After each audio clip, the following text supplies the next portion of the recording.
প্রিয় দর্শক, আজ 17ই আষাঢ়, 2রা জুলাই মঙ্গলবার। আজকেই পালন হচ্ছে আষাঢ় মাসের অন্যতম শ্রেষ্ঠ একাদশী, যোগিনী একাদশী। আজকে অনেকেই এই একাদশী ব্রত পালন করছেন। এই যোগিনী একাদশীর সম্পর্কে বলা হয়েছে, এই একাদশী পালনে 88,000 ব্রাহ্মণ ভোজন করানোর ফল লাভ হয়ে থাকে।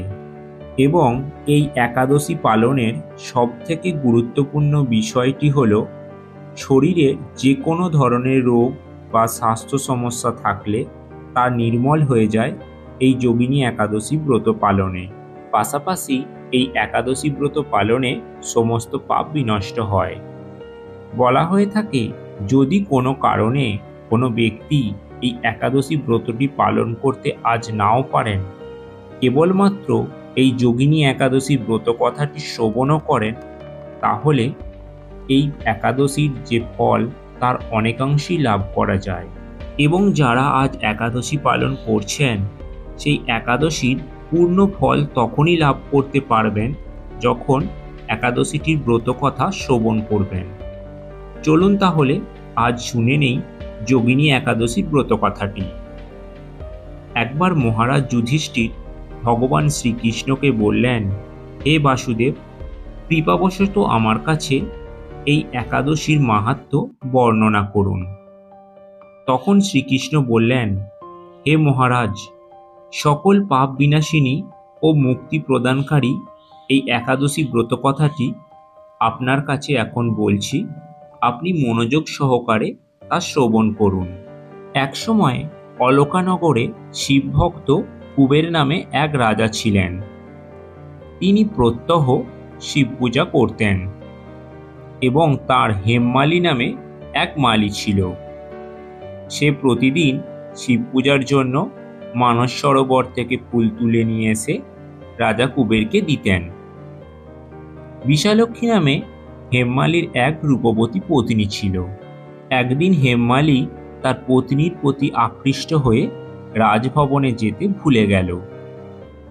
বেলা দুপোহর কেটে যাওয়ার পরও অর্চনার কোনো ফুল এসে না পৌঁছালে তা দেখে রাজা অস্থির ও বিচলিত হয়ে উঠলেন।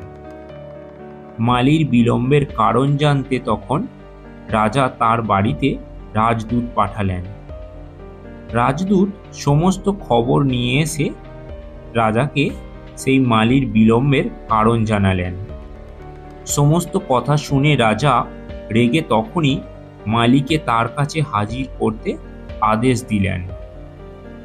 এদিকে মালী পূজার সময় অতিবাহিত হয়েছে জেনে অত্যন্ত ভয় পেয়ে গেল এবং সে তখন স্নান না করেই রাজার কাছে উপস্থিত হল।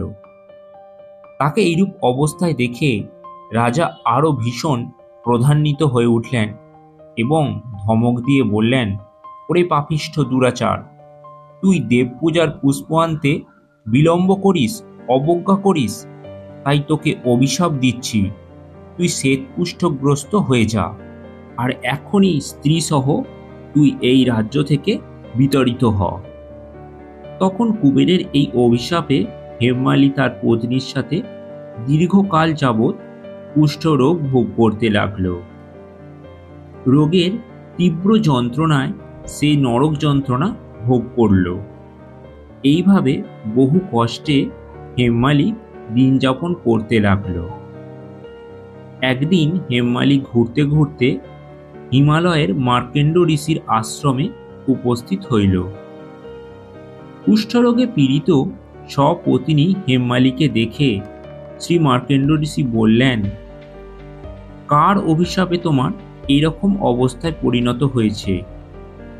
তখন হেমমালী করুণ স্বরে কাঁদতে কাঁদতে মুনিবরকে সমস্ত ঘটনা ব্যক্ত করলেন এবং বললেন, হে মুনিবর, আমি অত্যন্ত অপরাধী, তবুও আপনি আমাকে আমার এই যন্ত্রণা থেকে মুক্তি করুন। তখন তার উপর মার্কেন্ড মুনির করুণা হল এবং তাকে এই রোগ জ্বালা থেকে মুক্তি হওয়ার উপায় বললেন, হে মালী, তোমার মঙ্গলের জন্য এক ব্রতের কথা তোমায় বলছি। তুমি আষাঢ় মাসের যোগিনী নামে একাদশী ব্রত পালন করো। এই ব্রতের পূর্ণ প্রভাবে তুমি অবশ্যই কুষ্ঠব্যাধি থেকে মুক্তি পাবে। তখন শ্রীকৃষ্ণ বললেন, এরপর হেমমালি সেই মুনির আশ্রম ত্যাগ করে উক্ত দিনে নিষ্ঠা ভরে যোগিনী একাদশী ব্রত পালন করলেন এবং এই একাদশীর যে পূর্ণ প্রভাবে হেমমালি কুষ্ঠব্যাধি থেকে মুক্তি হলেন এবং পত্নী সহ তিনি সুখে দিন যাপন করতে লাগলেন। অধ যোগিনী একাদশীর ব্রত কথা সমাপ্ত হইল। তো প্রিয় দর্শক, যদি আজকের ভিডিওটি ভালো লেগে থাকে অবশ্যই লাইক শেয়ার কমেন্ট করবেন এবং চ্যানেলে যদি নতুন হয়ে থাকেন চ্যানেলটি অবশ্যই সাবস্ক্রাইব করে রাখুন।